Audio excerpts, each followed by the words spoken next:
sa magkakamag-anak, palaging may nakakaangat at meron namang kapos. Dahil nagmula sa isang mahirap na pamilya ang magkapatid na sina Laida at Charis, nabuo sa kalooban nila ang pagsusumikap, kung saan nagkaroon sila ng maliit na negosyo. Dahil sa unti-unti nilang pag-angat, nakaramdam ng inggit ang isa nilang tiyahin na gumawa ng ritual para manatili ang pagkalugmok nila. Magagawa nga kaya ng magkapatid na maputol ang sumpang ipinataw sa kanila? O tatanggapin na lang ang katotohanan na hanggang doon na lang ang lugmok nilang buhay? Ano ba, te? Napapagod na ako. Para namang hindi nauubusan ang mga platong huhugasan. Mamaya na kaya muna to. Look at my pretty nails. Nasisira na sila. Panay ka reklamo, Charlito. Maghugas ka na ng plato para mamaya makakakain na tayo. Ang tsaka naman ng Charlito. My name is Charis. Remember that, Sissy Bells? Baka naman kasi pwedeng pahingahin muna natin ang mga kamay natin, no? Ang tsaka naman kasi ng reunion na to. Tayong ginagawang tagahugas ng plato. Mukha bang hindi tayo part ng family? Sino pala sa tingin mo ang maghuhugas ng plato? Alangan naman si Tita Kate. Galing yun ng abroad at mukhang mayaman talaga ang mga anak. Baka nga may mga katulong pa yun sa kanila eh. Hoy bakla, tayo lang ang mahirap na maghuhugas ng pinggan. Bilisan mo na dyan, panay ka reklamo. Dapat pala hindi na lang ako nagpunta eh. Pwede naman sila mag-hire ng tao. Anong akala nila sa atin? Maid nila? Ikaw kasi, pupunta-punta pa tayo rito. Tingnan mo si nanay, napagod na doon sa kabamantay ng mga maliliit na bata. Kakairit ang maging part ng family na to ha. Never na akong uulit. Kapag ako talaga yumaman ha, lahat sila paghuhugasin ko ng plato. Kainis, sayang aura ko. Hindi natigil si Charis sa pagrereklamo dahil tuloy-tuloy ang dating ng mga hugasin. Nangangawit na rin ang mga kamay niya dahil dire-diretso ng 3 oras silang naghuhugas ng pinggan. Nakakaramdam na rin siya ng ngalay. Nang matapos na sila, sa wakas ay nagawa na rin nilang umupo at kumain. Gutom na talaga ako, te. Grabing pagod yun. Nahi ko pa nag-work sa construction. Ang ganda pa naman ng dress ko. Tapos gagawin akong dishwasher. Kaloka! Oo na, tama na. Kumain ka na dyan. Mamaya marami pa ulit. Pati yung mga kaldero huhugasan natin. Sana doon na lang ako nakikain sa birthday ng tropa ko para hindi ako nagdusa ng ganito. Natawa na lang si Laida sa itsura ng kapatid niya habang nagrereklamo ito sa pinagdaraanan nila sa kanilang pinuntahang family reunion. Nasa isang sulok lang ang magkapatid habang kumakain. Ang mga pinsan at iba nilang mga kamag-anak ay may kanya-kanyang mga ginagawa at usapan.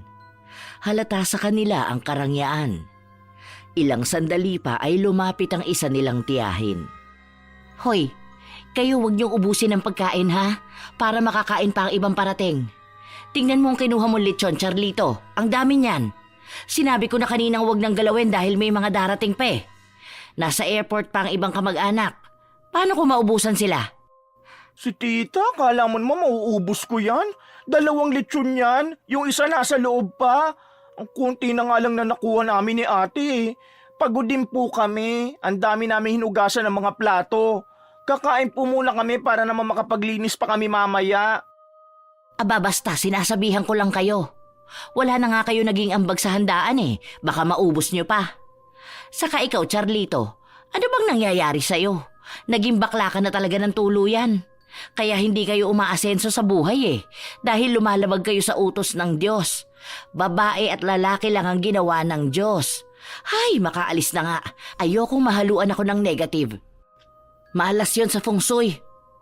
Nakatingin lang ang dalawa sa tiya nila na naglalakad na palayo sa kinauupuan nila. Shala, may ambagang pala dito. As if naman nag-aambag yan, buraot naman yan. Dapat isa yan sa mga naguhugas ng plato eh. Mata pobre, di naman kasama sa mga rich. Feeling rich lang. Laki ng galit sa mga bakla, no? Kakagigil talaga yung tiyahin mo, te. Isa pa niyan, bibirahin ko yan dito. Wapakels kung mga VIP ang mga kamag-anak natin. May nalalaman pa siyang lumalabag sa utos ng Diyos. Siya nga ang kabit na chismosa. Anong tingin niya doon?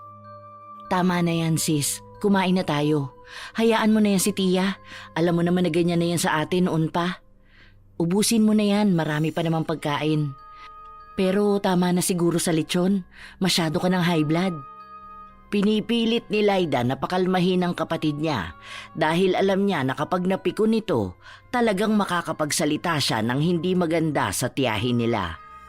Sa buong araw, panay sila linis at paghuhugas ng plato. Ang iba rin nilang kamag-anak ay nagtatanong tungkol sa kanila.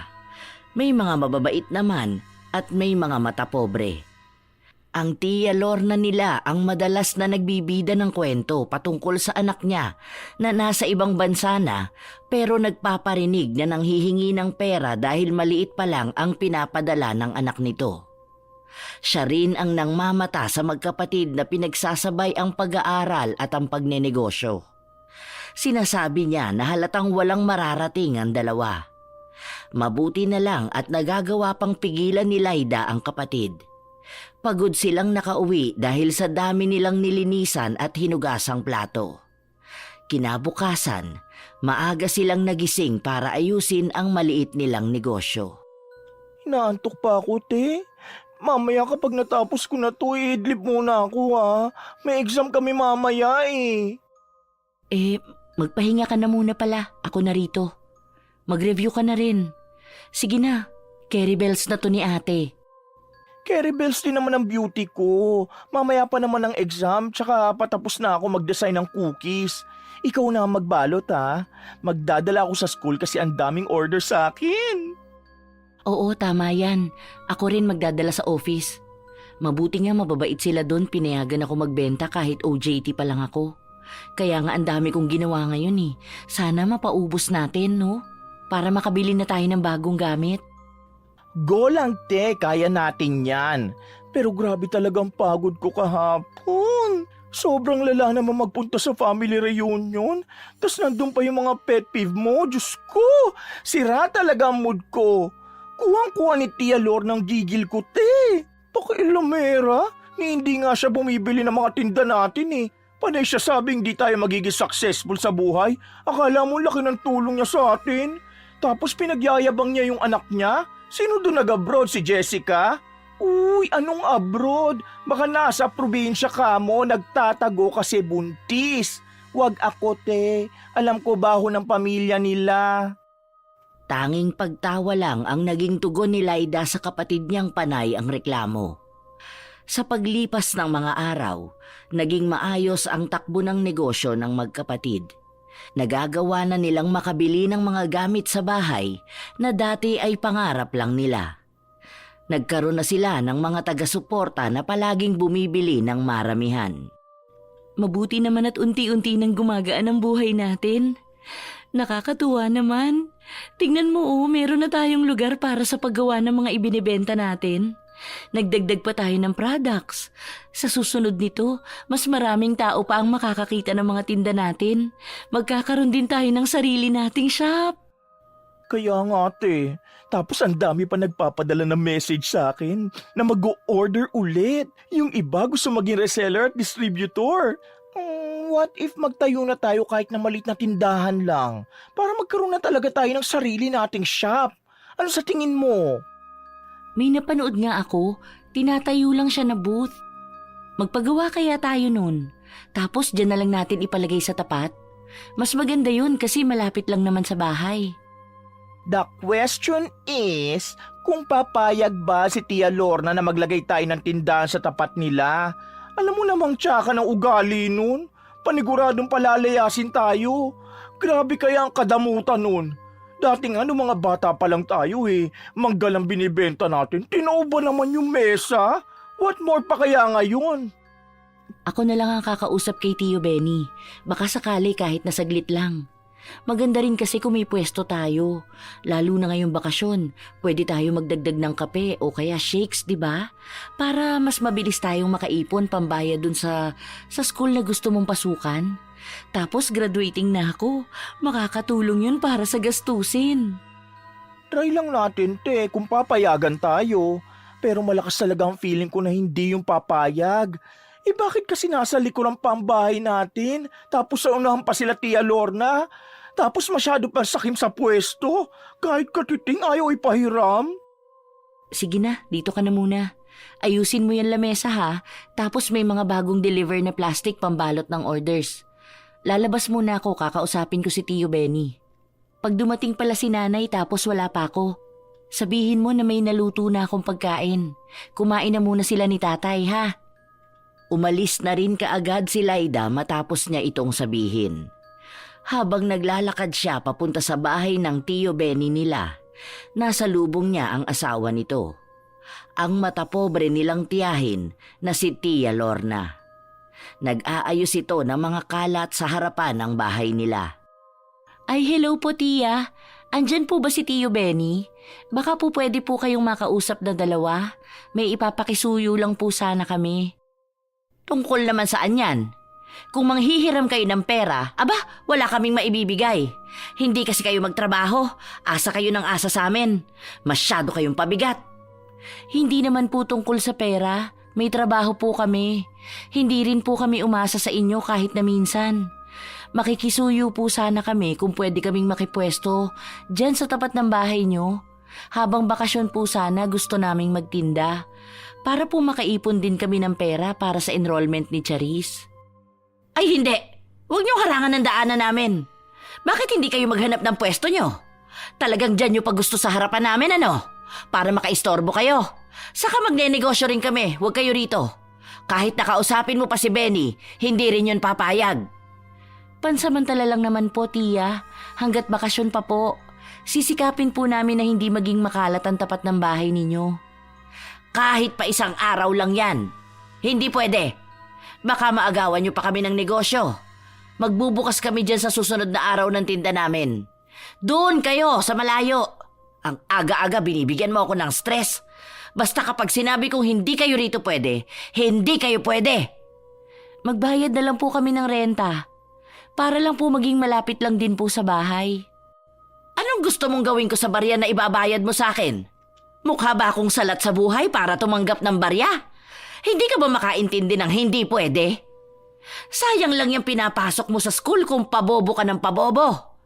Simpleng bagay na lang hindi pa maintindihan. Magnenegosyo kami.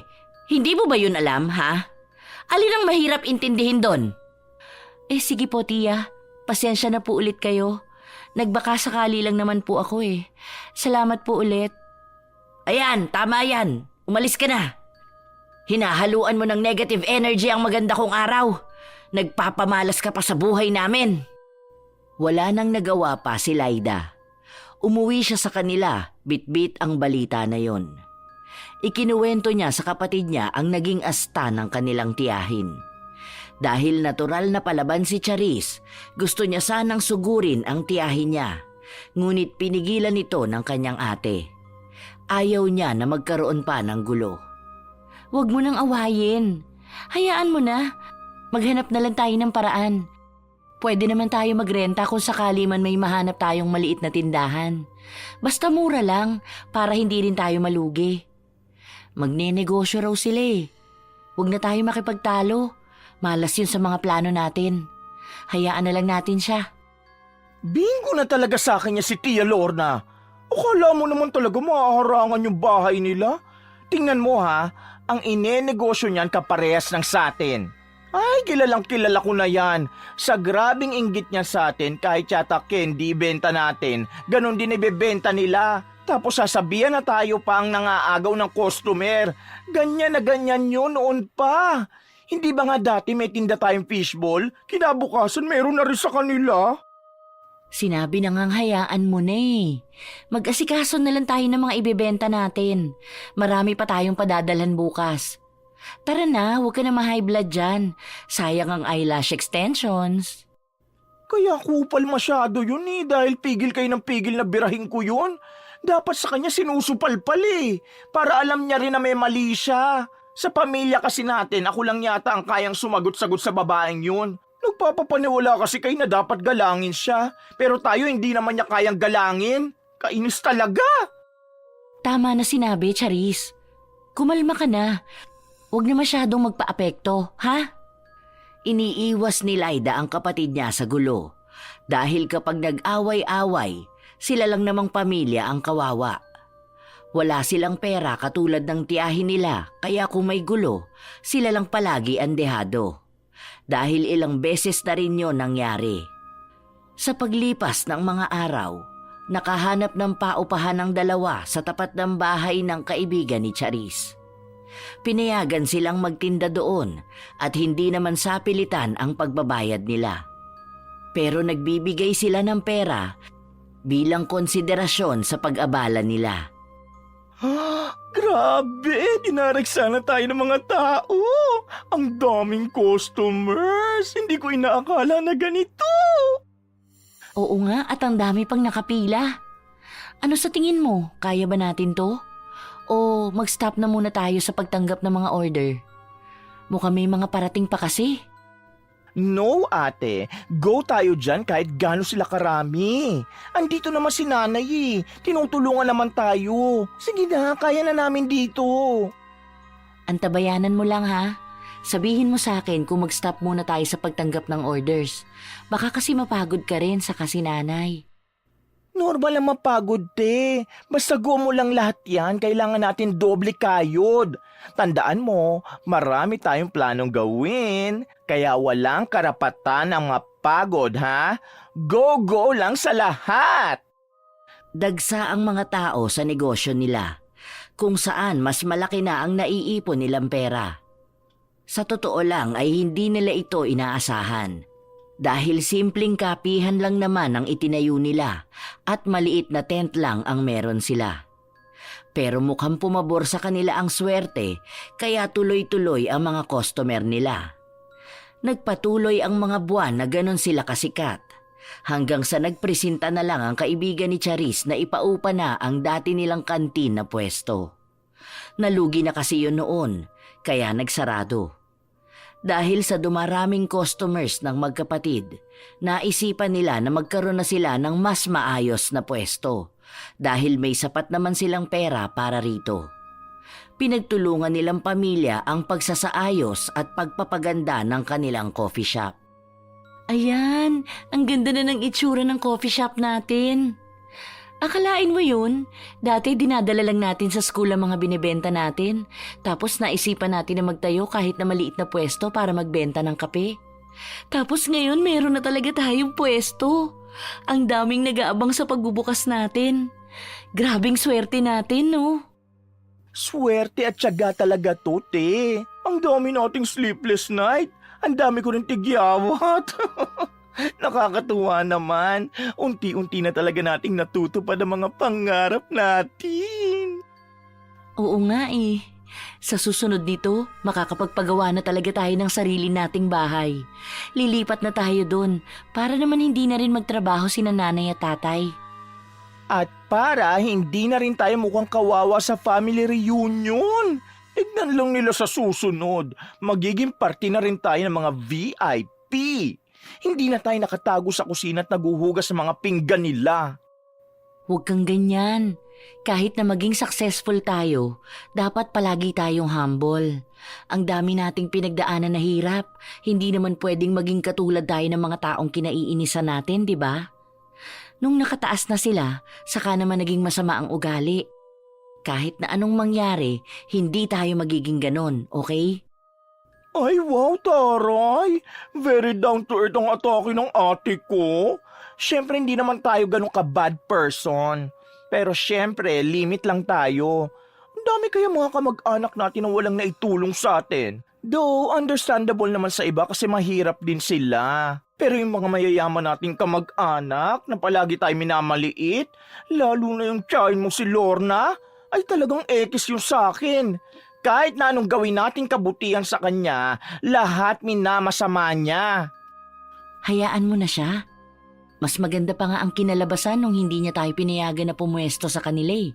Kasi nakahanap tayo ng lugar na mas maganda. Huwag mo nalang pansinin. Huwag pansinin, halata namang daming inggit nun. O, diba sabi ko sa'yo magtatayo yun ng maliit na coffee shop? Gagayahin yung sa atin. Kaso nalugi, wala nagpupunta. Paano? Palaaway kasi siya. Very ma-attitude. Ay, yoko na nga lang mag-talk, baka makasaga pa tayo ng bad energy. Tara na, umuwi na tayo, te. Kahit nakakaramdam ng pagod ang magkapatid, masaya pa rin ang nararamdaman nila dahil unti-unti na rin nilang nakikita ang katas ng kanilang paghihirap. Marami man ang hindi naniniwala sa kanila, pinagpapatuloy pa rin nila ang paniniwala na mababago rin ang kanilang tadhana. Ilang buwan ang lumipas, nanatiling matayog ang negosyo nila. Nagsimula na rin ang inggitan sa kanilang pamilya, lalo na sa tiyahin nila na pilit gumagawa ng paraan para bumagsak sila. Laida! Lumabas ka nga dyan, Laida! Laida! Oh, tiya, may problema po ba? Masyado pa pong maaga. Tulog pa po ang mga tao sa bahay. Bakit po? May nangyari po bang masama? Bukas na bukas mismo umalis na kayo rito. Bitbitin niyo lahat ng mga basura ninyo at ayoko nang makita pa mga pagmumukha ninyo. Po? Bakit po? Ano pong nangyayari? Bakit niyo naman po biglang naisipan na palayasin kami sa bahay namin? Babawiin ko na ang bahay na yan dahil dyan natitira ang anak ko pagbalik niya sa Pilipinas. Ipapaayos ko yan para may matirhan sila ng asawa niya. Lumayas na kayo bago ko pa kayo kaladkarin palayo rito. Bahay po namin to. Wala naman po yata kayong karapatan na paalisin kami rito. Kailan niyo pa naging bahay yan? Binigay sa amin yan ni tatay at dyan lang pinatira ang mga magulang mo. Masyado kayong abusado ha? Malaki na nga ang kinikita niyo sa negosyo niyo. Gusto niyo pang umangkin ang pag-aari ng iba. Ang kapal ng mukha ng pamilya niyo.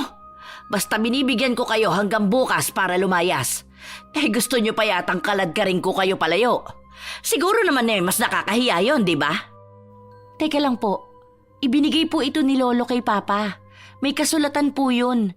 Andun po ako mismo nung sinabi yun ni Lolo.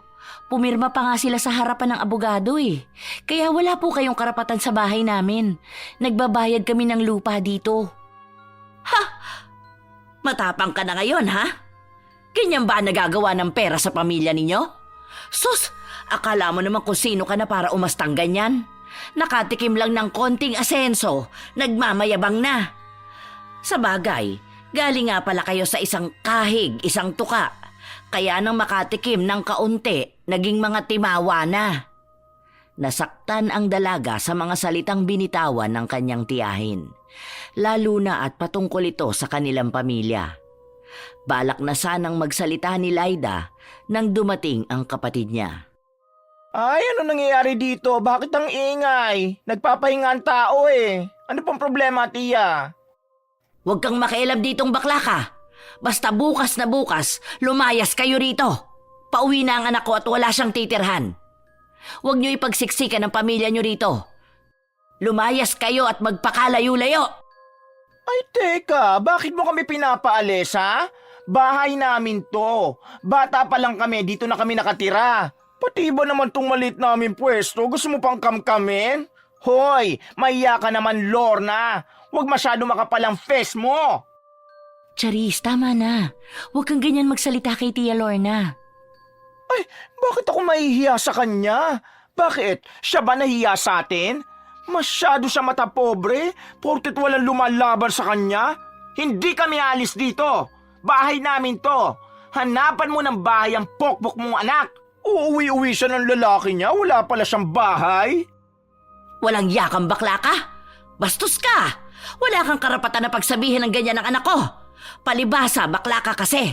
Kasalanan ka sa Diyos. Ay, ano pong tingin niyo sa inyo? Banal-banalan? Hindi ba nasa utos din ng Diyos ang huwag makiapid sa asawa ng iba? Hindi nagsalita si Lorna. Agad niyang hinigit ang pamangkin. Bumaon pa ang kuko niya sa mukha nito at sa kanya sinabunutan. Aray ko, ano ba? Bitiwan mo ako, nasasaktan ako! Tia, tama na po! Bitiwan niyo po ang kapatid ko! Hindi sinasadya ni Laida na mapalakas ang pagtulak niya sa tiyahin nila na nagdulot para matumba ito. Dahil sa nangyari, mas lalong nakaramdam ng galit ang Tia Lorna nila. Pinagmumura sila nito at pinagbabato ang bahay nila. Dahil yero lang ang pader nila, gumawa yun ng ingay sa lahat. Madaling araw pa lang kaya nabulabog ang mga kapitbahay. Hindi tumitigil sa pagwawala si Lorna hanggang sa nilapitan ito ng mga anak at asawa niya. Doon na siya nagsimulang magpaawa. Kinakausap ko lang naman sila tungkol sa paglipat nila ng bahay, pero nagawa pa akong saktan. Tapos binastos pa ako ng bakla na yan. Walang modo mga batang yan. Hindi ko alam kung paano pinalaki ng mga magulang nila. Hindi po kami ang may kasalanan ha. Kung kinakausap niyo po sana kami na maayos, hindi po yung duduruhin niyo kami at ipapamukha na mahirap lang kami. Pinagtatanggol lang namin ang pamilya namin. Oh, nakita nyo na? Anong klaseng kabastusan yan? Halatang walang gabay ng mga magulang. Sayang lang ang pinag-aralan kung bastos naman. Halatang walang mararating sa buhay. Pag-usapan na lang po natin to ng maayos. Hindi naman kasi talaga maganda ang inaasta nyo sa amin. Pinapalayas nyo kami kaagad sa bahay namin nang hindi man lang dumadaan sa maayos na usapan. Tingnan mo ang mga anak mo, Allen. Ganyan mo ba dinidisiplina ang mga yan? Isang walang modong bakla at isang santa-santita na nasa loob ang kulo. Anong klaseng mga magulang kayo? Hinahayaan yung maging ganyan ng mga yan. Mga pariwara. Nagtangka na magsalita si Charis para sagutin ang tiyahin nila. Pero napigilan siya sa paghawak sa kanya ng ate niya. Dahil gising na rin naman ang mga kamag-anak nila. Kinausap sila ng mga ito, kasama ang Tio Benny nila. Doon nila nalaman na wala naman palang sinasabi ang Tio Benny nila na palayasin na sila doon. Bigla lang itong naisipan ni Lorna dahil nalaman niyang magpapaayos ng bahay ang mga ito. Mas kinakampihan mo pa sila ngayon? Saan mo naman patitirahin ang anak natin? Kaya nga nila magpaayos ng bahay Dapat kaya nilang lumipat sa iba. Pinagpipilitan ng kanilang Tia Lorna na palayasin ang pamilya ni Laida. Pero katulad nga ng sinabi ng dalaga, may hawak silang papel na nagpapatunay na sila ang may-ari ng bahay. Kaya kahit na anong pilit ni Lorna, hindi sila pwedeng basta lang paalisin sa bahay na yon. Dahil sa pagpupumilit ng tiyahin, umabot na ang usapan nila sa barangay kung saan si Laida pa rin ang nanalo nang ipakita nila ang kopya ng kasulatan. Dahil sa nangyari, mas lalong nagalit sa kanila ang kanilang Tia Lorna. Siguro naman masaya na kayo na napahiya na ako sa lahat. Pero tandaan ninyo, hindi pa rin ako titigil dahil dapat lang na mapalayas kayo rito. Mga toxic kayong kamag-anak, mga binago ng pera. Sige, namnamin nyo lang yung kasikatan ng negosyo nyo. Malulugi rin naman yan at babalik kayo sa paghalik sa lupa. Wala po kaming ibang ginagawa. Lumalaban po kami ng patas. Lahat po ng tinatamasa namin ay bunga po ng paghihirap namin. Pasensya na po, pero sana po maintindihan niyong wala kaming tinatapakang tao. Kahit po pakiramdam niyo, kabawasan sa inyo ang tagumpay namin. Matapos itong sabihin ni Laida, ay hinila na niya ang kapatid niya papasok sa bahay nila. Hindi lang siya makapaniwala na ang daming masasakit na nasabi sa kanila ng tiyahin nila kahit na wala naman itong alam sa mga pinagdaanan nila. Dapat kasi hindi mo na ako pinigilan magsalita kanina sa barangay Talagang supalpal sa akin yun. Gigil na gigil talaga ako kanina nung sinabi niyang walang pinag-aralan sila nanay. Bakit? Ano bang tingin niya sa sarili niya? May pinag-aralan? Ang kapal ng mukha niya. Hayaan na lang natin. Wala rin naman tayong mababago Kahit anong gawin natin, yun pa rin ang tingin nila. Sikapin na lang natin na mag-focus sa business natin. Tapos saka tayo mag-ipon para makakuha ng bahay malayo sa kanila. Ang hirap magkaroon ng toxic na kamag-anak. Takot na takot malamangan no?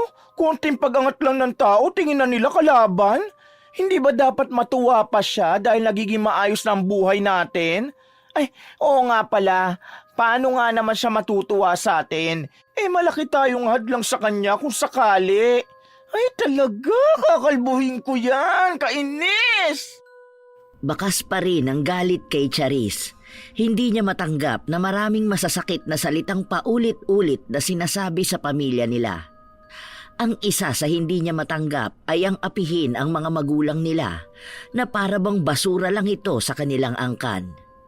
Naging tahimik ang lahat noong pinasarado na ni Laida ang isang pinto kung saan daan papunta sa bahay ng tiyahin nila. Hindi na sila nakikita ng mga ito at hindi na rin nila naririnig ang mga hinaing nito na ang iba ay patungkol sa kanila. Naging abala rin ang magkapatid sa kanilang negosyo. Wait a moment. Look who's here, ate.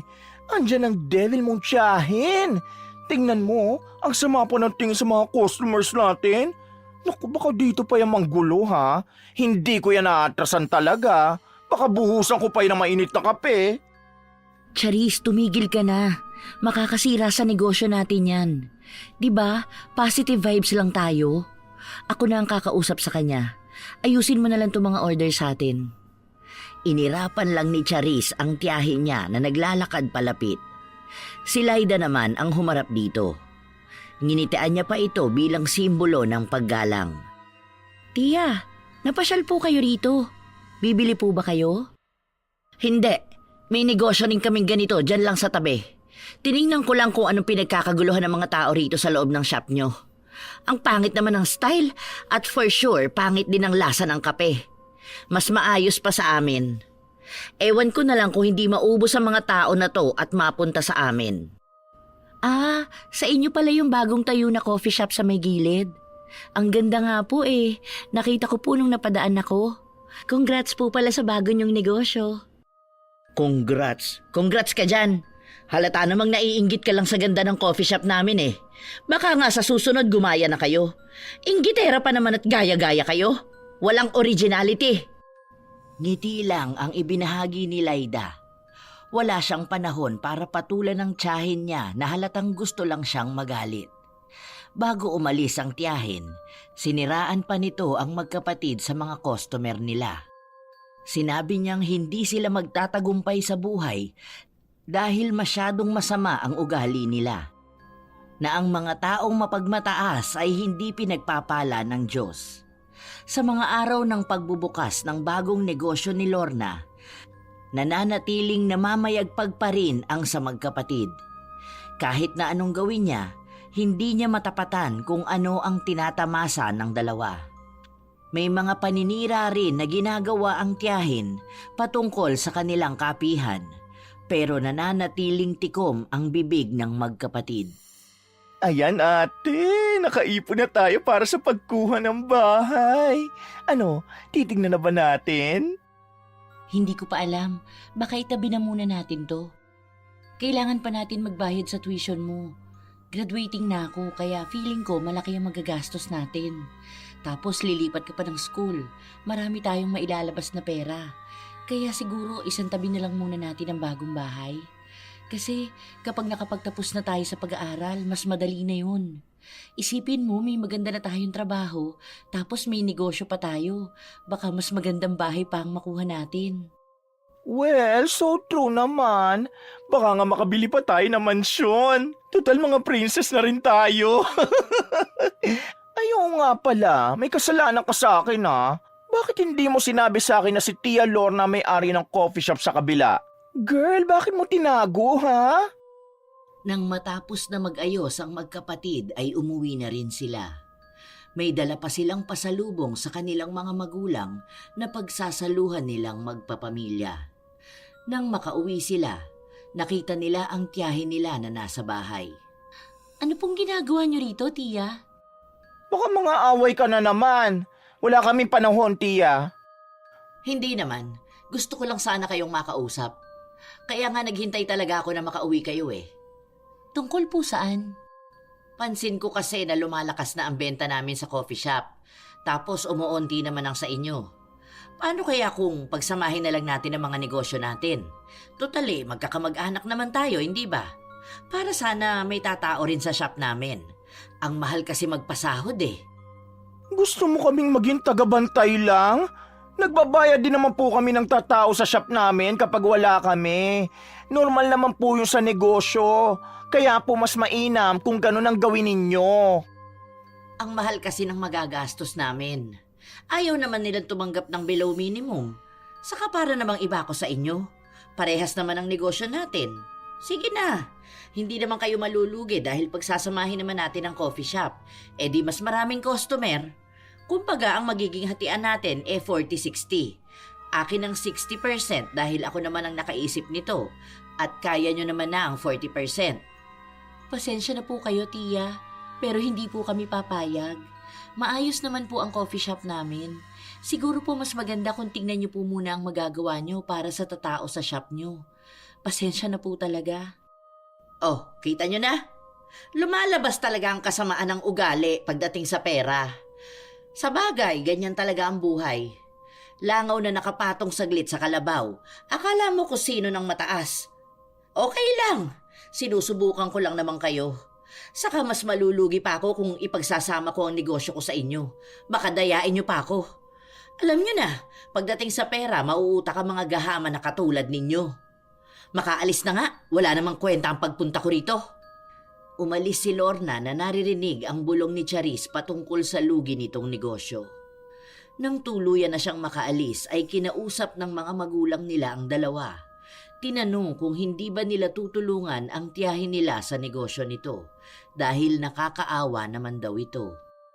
Mas naaawa ka pa sa kanila, Nay? Naawa po ba sila sa atin nun? Uutakan lang po kami niyan. Parang hindi na po kayo nadala sa kanila eh. Hindi po ba nagsimula rin kayo ng negosyo noon kasama siya? Tapos ang nangyari wala kayong nakuha na kahit na magkano? Ang sabi pa nalugi sila, pero nakuha naman nila lahat ng pera. Ni hindi nga po nila tayo tinulungan nung walang-wala po tayo eh. Matatanda na po kami, kaya alam na namin ang mga pinaggagawa nila sa atin. Naalala ko pa noon, New Year noon. Wala tayong kuryente dahil naputulan tayo dahil sa kagagawan din nila. Hiniram ni Tia Lorna ang pambayad ng kuryente pero hindi niya na binalik. Tapos nung tayo na wala ng kuryente, anong ginawa nila? Pinagtawanan po nila tayo. Kaya malaki talagang hinanakit ko sa kanila, Nay. Tama na yan, Charis. Di ba sinabi ko na sa'yo nakalimutan mo na yung mga yan? Hayaan na natin yun sa nakaraan. Mag-focus na lang tayo sa mga magagandang nangyayari sa buhay natin ngayon. Hayaan natin, te. Tapos ano gagawin na naman nila tayong masama? Ang bait nyo kasi masyado eh. Kaya abusong-abuso sila sa atin. Tapos panay kayo patahimik sa akin. Tingnan nyo ha, nag-aabang lang niya na bumagsak tayo dahil ang paghihirap natin ang nagpapasaya sa kanila. Hindi na napigilan ni Charis na maglabas ng mga hinanakit niya patungkol sa problema na kinakaharap ng kanilang pamilya noon sa kamay ng mga kamag-anak nila. Tandang-tanda niya pa kung paano sila abusuhin ng mga yon. Sa paglipas ng mga araw, ilang beses pang kinausap ni Lorna ang mga pamangkin niya tungkol sa negosyo dahil nalulugi na rin ang kapihan nito at malaking pera na ang nawala. Nais niyang makipagsosyo na para mabawi ang mga yon. Pero nagmatigas si Charis, ayaw niyang makakuha ng mas malaki ang tiyahin niya. Dahil ang gusto ni Lorna, sila ang sasagot sa lahat ng mga nalugi sa negosyo nito. Sila din ang magbabayad ng mga tao. Pero may makukuha siyang 60% ng kabuuang kita sa dalawang coffee shop. Dahil ayaw nilang pumayag, nanatili ang galit ng tiyahin sa kanila. Isang beses, napansin ng magkapatid na nakatayo sa harap ng tindahan nila ang tiyahin nila at may ipinagpagito galing sa isang itim na panyo. Anong ginagawa ng bruha na yon? Bakit nandyan yan sa tapat ng coffee shop? Ewan ko rin. Sandali lang pupuntahan ko. Ako na muna ang kakausap. Baka mamaya bunganga mo na naman ng mga ibabaw. Makaistorbo pa tayo ng mga customer. Ay talaga lang, te. Dahil makakarinig talaga sa akin yung tiyahin mo. Lumakad palapit si Laida sa kanyang tiyahin. Nagtangka namang umalis si Lorna nang mapigilan siya ng pamangkin. Tia Lorna, ano pong ginagawa niyo rito?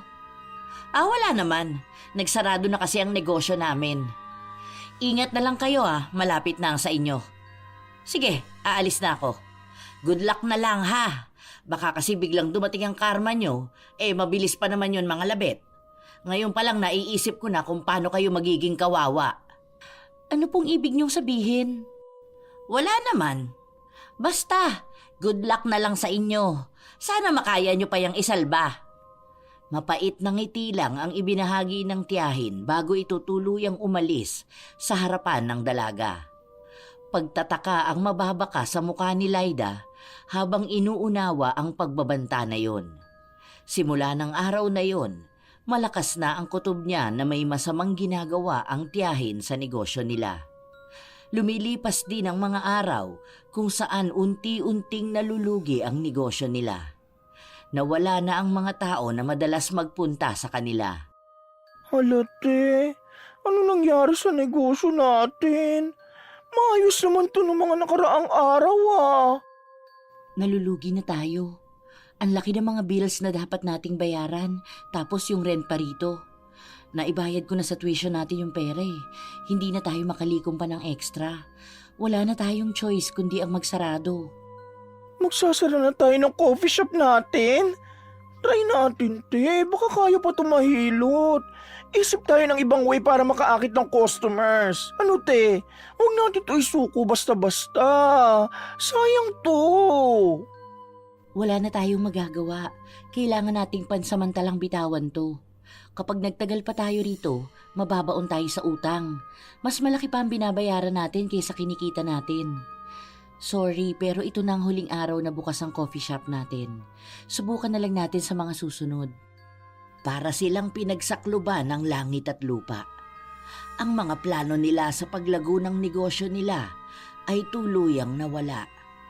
Unti-unti ring nawala ang mga kabuhayan nila. Mabilis namang nakarating ang balitang ito sa Tia Lorna nila na talagang ikinatuwa nito. Bakit ganun, te?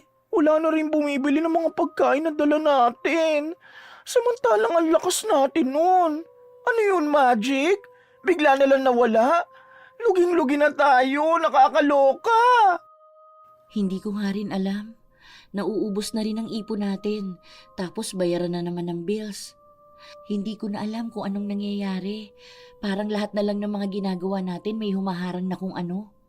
Kasi walang natutuloy. Kung matuloy man palaging palpak. Hindi ko na alam. Lumalaban naman tayo ng patas. Saka lahat naman yun pinaghirapan natin. Wala na nga tayong tulog eh. Wala na tayong pahinga. Tapos ganito pa. Ay, ano ba naman yan? Oh, ayan. Kumusta naman ang mga pamangkin kong lugmok na sa kahirapan? Sabi sa inyo hindi na kayo makakaangat sa buhay. Saglit lang na ipinatikim sa inyo ang kaginhawaan para ipakita na sa putik talaga kayo nararapat. Tia, nandyan po pala kayo. Bakit po kayo napadaan? Makikibalita lang sana ako. At totoo nga ang nakarating sa akin. Luging-lugi na ang negosyo nyo.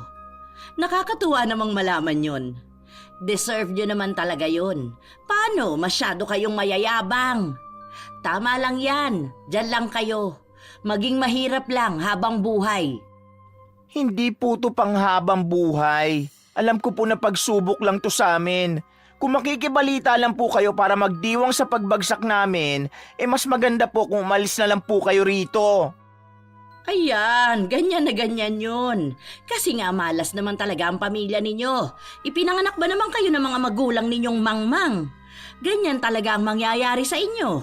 Kaya hindi ako magtataka kung sa susunod, magmamakaawa na kayo sa bahay para humingi ng tulong sa akin. Pero ito ang tatandaan ninyo. Kahit na lumuhod pa kayo sa harap ko, hindi ko kayo tutulungan. Tama lang yan sa inyo. Masyado kasing mataas ang tingin nyo nung nakakaangat kayo Talagang magdiriwang ako sa pagbagsak nyo. Kasi masarap makitang lumalagapak kayo. Yun naman pala di magpa-party ka sa bahay nyo. Charis, tama na yan. Tia Lorna, sana naman po maging mindful po kayo sa mga sinasabi nyo. Ang dami pong pinagdaraanan ng pamilya namin. Hindi naman po kami nanggugulo sa inyo. Kaya po utang na loob po. Huwag naman po kayong ganyan sa amin. Aalis na rin naman ako. Gusto ko lang makita kung paano kinakarma ang mga walang modo kong pamangkin. Ano, manlilimahid na naman ang kahirapan sa inyo. Magmumukha na naman kayo mga batang yagit. Hay, makaalis na nga rito. Baka makasaga pa ako ng bad energy. Ang sabi pa naman, iwasan ng mga toxic na tao ngayon taon. Tumaas pa ang kilay ni Lorna habang naglalakad siya palayo sa bahay ng mga pamangkin niya. Ang dalawang magkapatid naman ay nakakaramdam ng pagkalungkot dahil mismong kadugupan nila ang tuturing sa kanila ng ganyan. Ang mismong nag-aabang ng pagbagsak nila. Habang lumilipas ang mga linggo, nananatiling matumal ang kahit na anong negosyo na gawin ng magkapatid. Kahit na sa paghahanap ng trabaho, nahirapan sila. Dahil dito ay nauubusan na sila ng ipon. Hanggang sa pati pagbabayad sa bills ay hindi na nila magawa. Naputulan na tayo ng ilaw, te. Ano lang gagawin natin? Tapos may sakit pa si tatay. Ang lala ng ubo niya. Dalhin na muna natin sa ospital si tatay. Ibinenta ko na yung mga oven natin para makalikom ako ng pera. Makikisuyo na lang muna ako sa iba nating kamag-anak na baka pwedeng pakikabitan muna tayo ng kuryente habang nag-iisip ako ng paraan para magkapera. Tiis na lang muna tayo, ha? Alam ko na hindi ito panghabang buhay. Makakaahon din tayo. Parang nawawalan na ako ng gana, te. Paano kung totoo yung sinabi ni Tia Lorna na malas talagang pamilya natin? Na dito na tayo mabubulok. Kasi lahat naman na ginawa natin eh. Naghahanap na tayo ng bagong pagkakakitaan tapos naghahanap na rin tayo ng trabaho. Sa katunayan nga naapektuhan ang pag-aaral natin. Lalo ka na, graduating ka na te. Tapos hindi ka na pumapasok. Ano ka ba? Hindi uso sa atin ang mawalan ng pag-asa, di ba? Kaya natin to. Huwag tayong magpapadala sa mga naririnig natin, okay? Umayos ka nga dyan, Charlito. Para kang hindi si Charissa. Pilit na pinapalakas ni Laida ang loob ng kapatid niya. Kahit na maging siya ay pinanghihinaan na ng loob. Katulad ng sinabi ni Laida, ibinenta na nila ang iba nilang mga kagamitan sa kanilang dating negosyo. Nakabayad sila ng ilang mga bills at nakabili ng gamot ng kanilang tatay. Pero habang tumatagal ay lumalala rin ang sakit nito at mas lalo silang nangangailangan ng pera. Nanghiram na ako kina Tita Miles. Wala naman daw siyang maibibigay ngayon dahil nagpapagawa sila ng bahay. Yung iba naman na nasa abroad, hindi naman ako sinisin. Graduation mo na sa susunod na buwan, te. Tapos si tatay may sakit pa. Magpuputulan na naman ng kuryente. Maghanap na muna kaya ako ng work sa Maynila, te. Para kahit paano makapagpadala ako at may magamit ka sa graduation mo. Hindi na. Huwag kang hihinto sa pag-aaral. Maghagawan to ng paraan. Te, magagawa ng paraan? Ubus na lahat, te. Wala na tayong choice. Hindi naman pwede magtrabaho si nanay. Matanda na siya. Tapos wala naman tutulong sa atin. Kahit na magmakaawa na tayo sa mga kamag-anak natin, wala naman tayong napapala. Kailangan natin magsakripisyo. Hayaan mo na ako doon. Kasi ikaw malapit ka na makatapos. Hindi naman pwedeng itigil mo yun, no? Makakapag-aral pa rin naman ako eh, kapag naging maayos ka na. Sa ngayon, kailangan talaga natin magdesisyon. Basta sinabi kong hindi. Hindi ka titigil sa pag-aaral. Gagawin ko ang lahat para makaahon tayo ulit. Nauwi sa pagtatalo ang usapan ng magkapatid. Kahit na anong pilit ni Laida, gusto pa rin ng kapatid niya na lumuwas para maghanap ng trabaho. Maging ang dalaga ay nauubusan na ng tiwala na magiging maayos din ang lahat. Isang araw ay nagpunta si Laida sa bahay ng Tia Lorna niya upang makautang ng pera. Ilang beses ko naman ang sinabi sa inyo na hindi nga ako magpapautang ng pera. Kasi paano naman yun mababayaran kung wala namang pinagkakakitaan ng pamilya nyo? Gusto nyo pa ako mahirapan sa paniningil sa inyo eh. Stress na nga ako, dadagdagan nyo pa. Kailangan lang po ng pambili ng gamot ni tatay. Ilang araw na lang po kasi yung gamot niya na nasa bahay eh. Babayaran ko rin po kaagad kayo kapag nakakuha na po ako ng trabaho.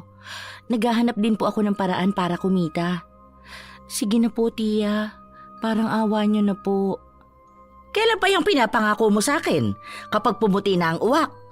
Ayoko, wala akong maitutulong sa inyo. Mas mabuti pa, umalis ka na rito. Para naman po kay tatay eh. Kailangan niya lang po talaga ng gamot. Maawa na po kayo.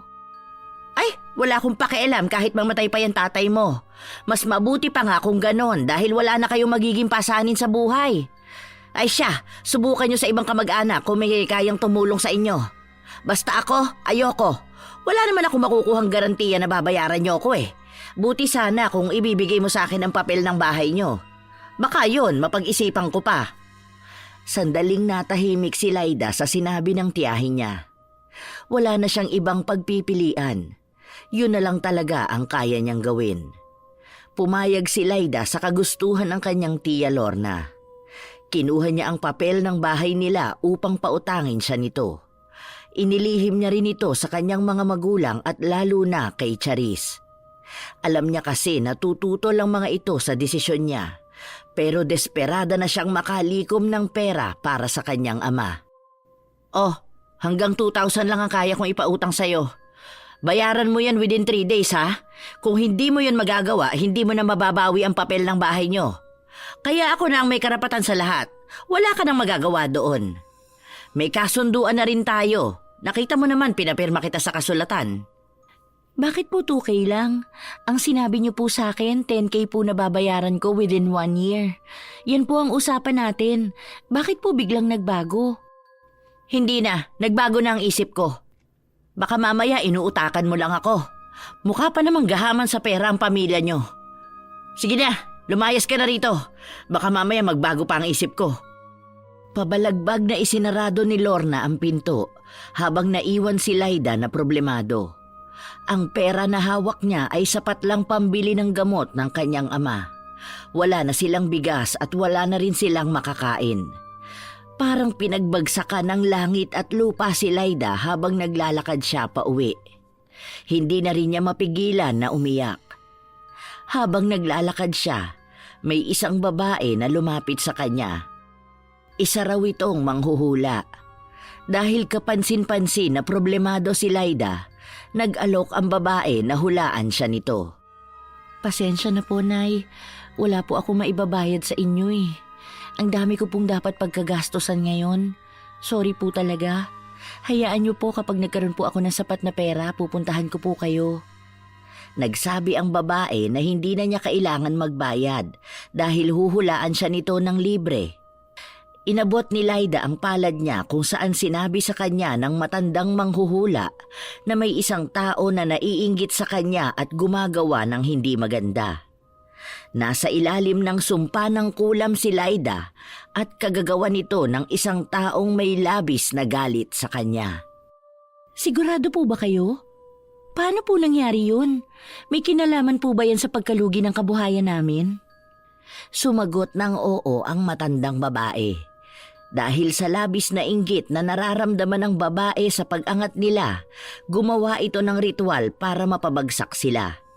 Kaya lahat ng kamalasan ay napupunta na sa kanya at hanggat hindi nawawala ang kulam, kahit na anong gawin niyang pagsusumikap, hindi siya makakaahon. Umuwi si Laida na bitbit ang mga sinabi ng matandang babae sa kanya. Sinabi niya rin ito kaagad sa kapatid niya. Feeling ko talaga si Tia Lorna yun. Kasi naalala mo yung may pinapagpag siya sa tapat ng coffee shop natin? Eh di ba pagtapos nun nagkandamalas-malas na tayo? Hindi naman tayo pwedeng mambintang basta-basta. Kamag-anak natin siya. Bakit naman niya yun gagawin? Mali natin baka may ibang tao na gumagawa nun sa atin. Te, tama na yung maang-maangan mo. Alam mong inggit na inggit yun kapag may taong nakakaangat. Kaya nga galit yun sa success ng ibang tao. Paano pa kaya sa atin? Hindi nga tayo tinuring na kamag-anak nun.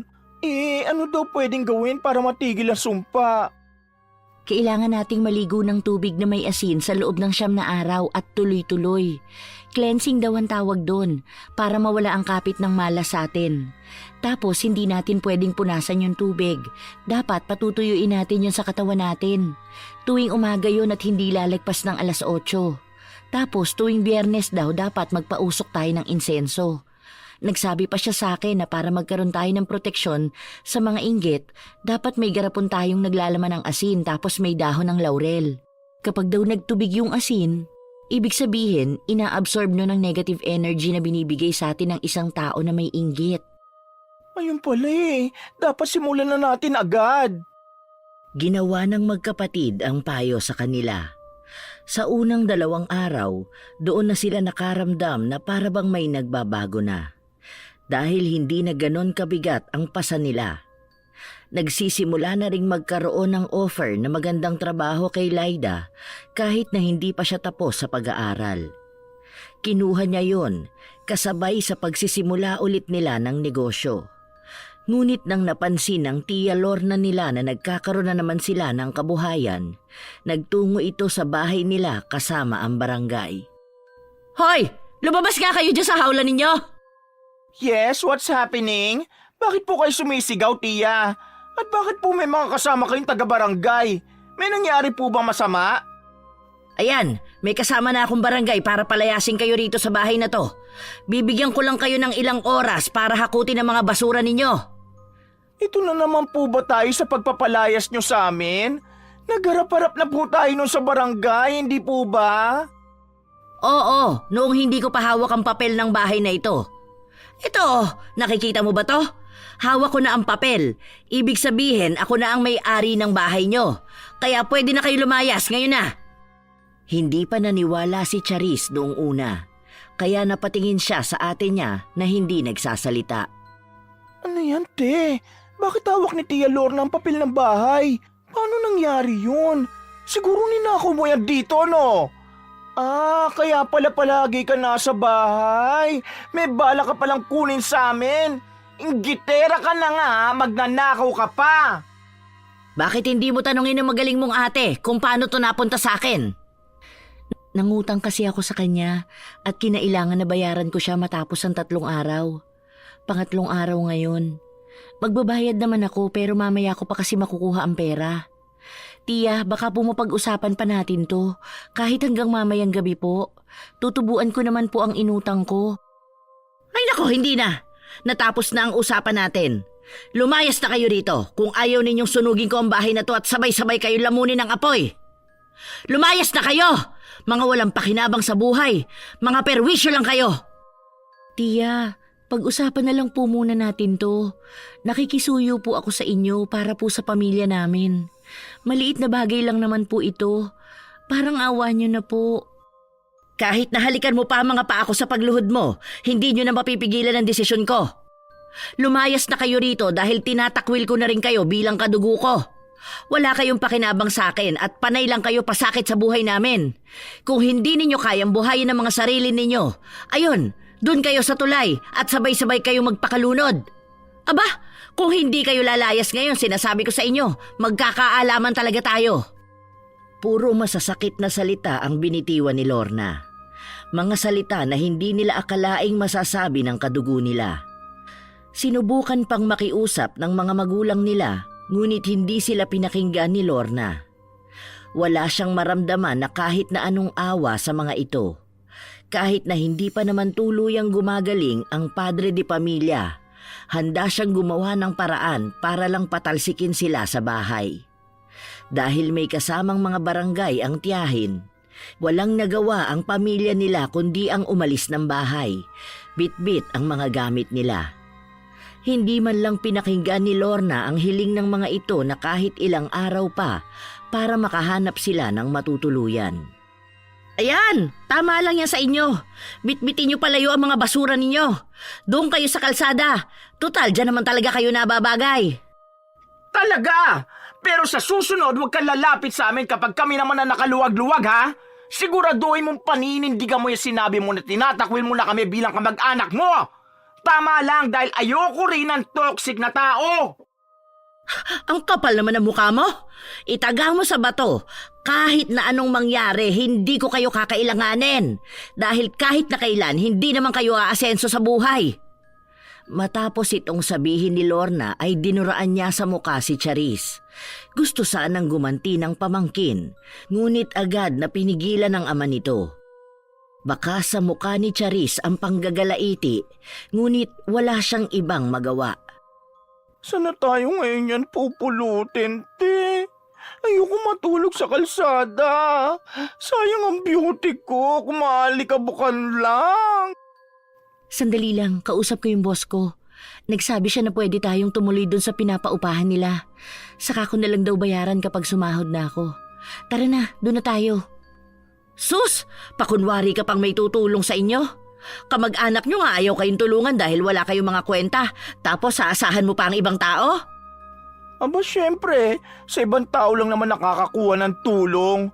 Mabuti pa nga ang ibang tao na awa sa amin kaysa sarili naming kadugo gumagawa pa ng kulam. Sana makarma mga taong gumagawa ng masama sa mga kadugo nilang wala namang ginagawa sa kanila. Matapos itong sabihin ni Charis ay agad na rin silang umalis. Kapansin-pansin naman ang gulat sa mukha ni Lorna na para bang alam na ng mga pamangkin niya ang maaaring ginawa niya. Lumipas ang mga buwan. Naging maayos ang pamilya nila at natapos nila ang mga sinabi ng matanda. Gumawa rin sila ng ibang mga proteksyon para maiwasan na ulit ang ginawa sa kanila ng kanilang tiyahin. Hala te, ang dami ulit nating customers. Tapos ang ganda pa ng trabaho mo. Nakakatuwa naman. Sana ito na nga ulit ang pagbawi natin. Sana wala na ulit taong gagawa na masama sa atin.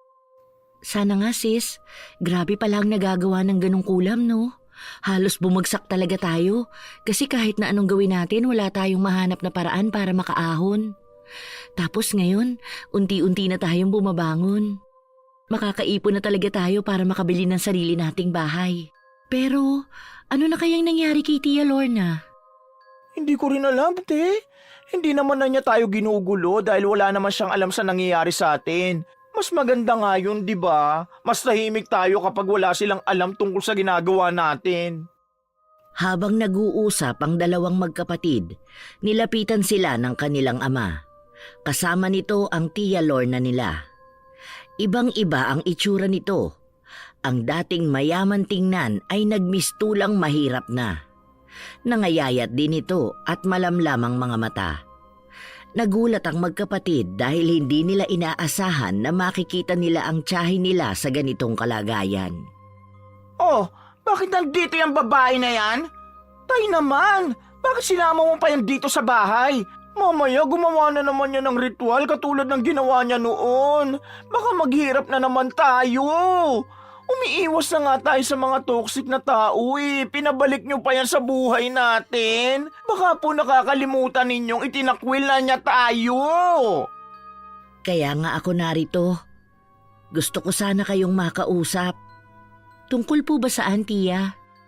Ano, tungkol na naman ba yan sa pagpapaawa mo para malaman ang bago namin negosyo? Gusto mo po bang malaman kung ano na naman ang gagayahin at sisirain mo sa amin? Wala na po kami sa dating bahay namin para manduhan mo. Baka pati itong inuupahan namin gusto mong kamkamin. Sige, iyon na to. Ay, so stressing magkaroon ng toxic na relatives. Bakit kasi pinapasok niyo pa yan sa bahay natin? May bad energy ang bit-bit eh. Charis, tumigil ka na. Ang dami mo nang sinasabi. Ilang beses na kitang pinagsabihan tungkol dyan ah. Kasi naman te, nakalimutan mo na ba ang mga pinaggagawa niyan sa atin? Noon pa man galit na yan sa atin, minamali tayo. Kung matayin tayo niya, nakala mo wala talaga tayong kwentang tao. Naalala mo pa ba nung uli niya tayong nakita? Dinuraan niya pa ako sa mukha habang pinapalayas tayo sa bahay natin. Tingin mo ba gawain niyo ng matinong kamag-anak? Kaya nga natin pag-uusapan, di ba? Nandito tayo, maayos naman siyang humaharap sa atin. Bakit hindi natin siya pagbigyan na magsalita muna? Naku mamaya may pinaplano na naman yan. Baka may maitim yung balak sa atin. Baka mamaya dinadasalan na naman tayo niyan. Palabasin nyo na yan sa bahay. Masyado kasi kayo nagiging mabait eh. Bakit naman tayo niyang kakausapin? Nakalimutan nyo na ba mga pinagsasabi niya sa atin nung pinalayas niya tayo? Dahil sa hindi pagtigil niya magsalita, ang kanilang ama na ang pumigil kay Charis. Dahil inuunti-unti na nitong inilalabas ang mga saloobin niya sa kamag-anak nila. Dahil dito, Kahit na paano ay kumalma siya. Pero ang mga tingin niya ay naglalahad pa rin ng sama ng loob at may halong galit. Ano po bang sadya niyo sa amin, Tia Lorna? Gusto ko lang sanang humingi ng tulong sa inyo. Kailangan ko kasing magpagamot. Lumulubha na kasi ang bukol na nakita sa leeg ko. Dahil sa dami kong gamot na iniinom, naubos na ang ipon namin. Naisanla ko na rin ang bahay namin. Kaya nakatira na lang kami sa dati ninyong bahay. Doon kami nagsisiksikan, buong pamilya. Tapos sumabay pa na nanganak din ang pinsan ninyo at iniwan siya ng asawa niya. Walang-wala na kami ngayon, kaya sana mapahiram niyo muna ako kahit na magkano.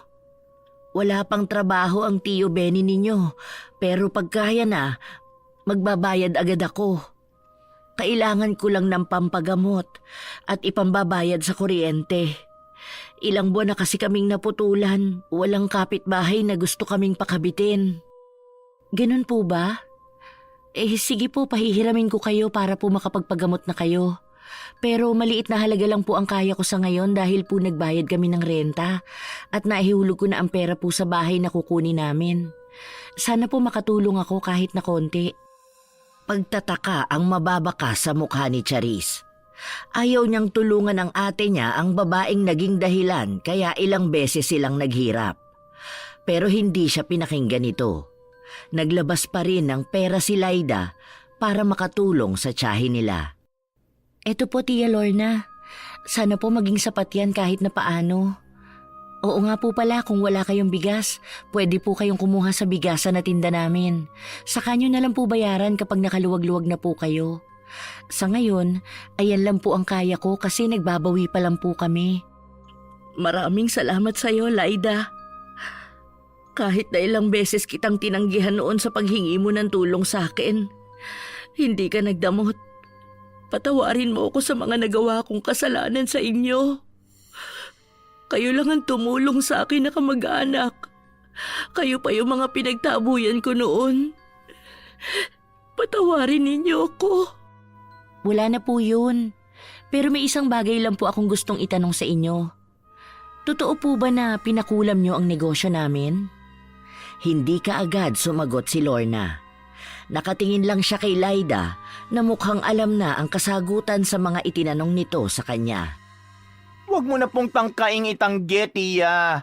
Alam na po namin ang ginawa ninyo. Hanggang kailan niyo po ba gustong itago ang pagkakamaling ginawa niyo? Nakakahiyamang sabihin. Pero, oo. May kakilala ako namang kukulam, kaya humingi ako ng tulong sa kanya.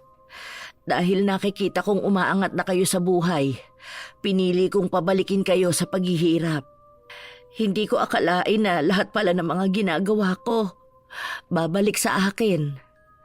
Ngayon, lahat ng kamalasan ako na ang sumasalo.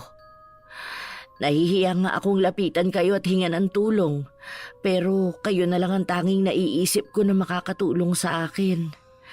Ang iba kasing kamag-anak natin, hindi na ako kinakausap. Doon ko lang napagtanto na mali pala ako dahil mabubuting tao kayo. Kaya kayo pinagpapala. Mas pinapangunahan ako ng inggit. Patawarin niyo sana ako. Hayaan na po natin yun. Sana po natuto na po talaga kayo sa mga ginagawa ninyo. Hindi po sa lahat ng pagkakataon palagi kayong nasa itaas. Pinapatawad na po namin kayo. Sana po gumaling kayo at makabawi sa lahat ng mga nawala sa inyo. Maraming salamat talaga, Laida. Hindi ko akalain na kayo pa ang makakatulong sa akin. Ang akala ko, ipagtatabuyan niyo ako katulad ng ginawa ko sa inyo noon. Pasalamat ka, may awa ang ate ko. Pero, carry bells na rin? At least natuto ka na mag-sorry ngayon. Huwag mo na isipin yung mga nagawa mo noon. Ang isipin mo na lang kung paano ka makakapagbago ngayon. Walang humpay na humingi ng tawad ang tiyahin nila sa mga nagawa sa kanila nito noong mga panahong sila ang nangangailangan ng tulong. Doon lang din kasi napagtanto ni Lorna na ang buhay ay hindi palagi sa kanya papabor. Lalo na kung nasimulan na niyang gumamit ng itim na mahika upang pabagsakin ang iba.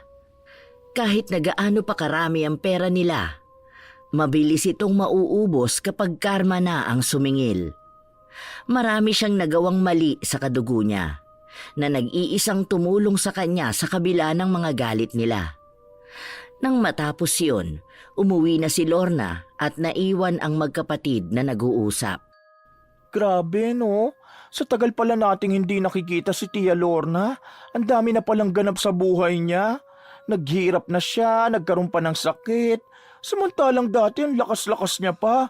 Tapos sa sobrang dami nilang pera, halos hindi niya na alam kung saan yun gagamitin. Kaya madalas sa mali niya nagagastos. Pero super damot niya kapag dating sa atin, no? Tapos parang isang pitik lang, ang bilis kinuha sa kanya lahat. Kaya nga ako naaawa sa kanya eh. Kahit naman ang dami niyang nagawa na mali sa atin, kadugo pa rin naman natin siya. Sana lang gumaling na siya at maging maayos na rin ang pamilya niya. Pati nga raw mga anak niya hindi na nakakapag-aral ngayon. Tapos si Jessica, yung anak daw niya may diferensya pa nung ipinanganak. Tapos iniwan pa ng asawa. Iniisip ko pa lang ang pinagdaraanan nila. Hindi ko na mapigilang maawa. Hindi pa naman sila sanay sa hirap. O, diba? Sabi sa'yo, buntis lang si Jessica eh. Hindi totoo nag-abroad. Tapos ngayon iniwan ng asawa. Ay, yan ang mahirap kapag masyadong mapagmataas ang isang tao. Panay pa sabi niya nung family reunion na malaki ang sahod ng anak niya sa abroad. Tapos nakapangasawa ng afam. Yung pala mahirap na ang napangasawa, manloloko pa. Grabe niya ipagyabang yung kayamanan nila nun, no? Nakala mo hindi mauubos. Kaya nga dapat manatili tayong humble. Dapat hindi tayo magbabago ng pera. I mean, kahit na maging marangya tayo, hindi tayo maging kasing damot ng mga taong minsan nating hiningian ng tulong. Kasi hindi man natin matamasa ang karma sa ngayon, for sure darating yun sa mga panahon na hindi natin inaasahan. Iba maningil ang karma, talagang biglaan. Kaya ikaw, iwasan mo rin yung pagiging matabil ng dila mo, ha? Baka mamaya magaya ka sa mga kinaiinisan natin. Panay ka pa naman rant sa mga mayayabang nating kadugo. Mabait naman ako, te. But sometimes hindi ko mapigilan ang bibig ko manlait. Pero always remember, ha? Pwede maging mabait pero bawal maging tanga na papagamit lang sa mga tao lagi, ha? Dahil panigurado na kikilalanin lang tayo ng mga kamag-anak natin kapag meron tayo. Pero baliwala kapag walang-wala tayo. Nagtawanan lang ang magkapatid habang pinag-uusapan nila ito. Habang lumilipas ang mga buwan at taon, mas lalong nagiging matayog ang naaabot ng magkapatid. Nakuha na nila ang pangarap nilang bahay. Nakapagtapos sila ng pag-aaral at nagsimula ng palaguin pa ang kanilang negosyo. Ang Tia Lorna naman nila ay patuloy na nagpapagamot. Tinutulungan din nila ito. Sila na rin ang kumuha ng isinanlang bahay ng tiyahin nila upang makabalik ang mga ito sa kanilang bahay. Ayos ah. Parang nung last family reunion, nasa kusina tayo at hirap na hirap sa paghuhugas ng plato. Ngayon, member na tayo ng VIP? Wow, amazing! Baliw ka talaga. Tara na nga, hindi ka man lang ba makikipag-usap sa kanila? I know! Ang dami nilang tanong sa akin. Nagpakita lang talaga ako para umuwi rin. Let's go ate, umuwi na tayo. Ang mahalaga, nakita rin ng mga kamag-anak natin na kaya nating itaguyod ang mga sarili natin. Babush guys! Umalis ang magkapatid sa harapan ng mga tao na minsan silang tiningnan bilang mga basura. Alam nilang malayo pa ang lalakbayin nila para sa tagumpay na gusto nila. Pero hanggat masaya at sama-sama ang pamilya nilang inaabot ito, walang imposible. Napagtanto nila na tama lang na hindi nila sinukuan ang mga pangarap nila at kahit na kailan ay hindi mananalo ang isang tao kapag mas nananaig sa kanya ang inggit. Dahil kahit saan man makarating ang isang inggitera ay palaging umuuwing sawi.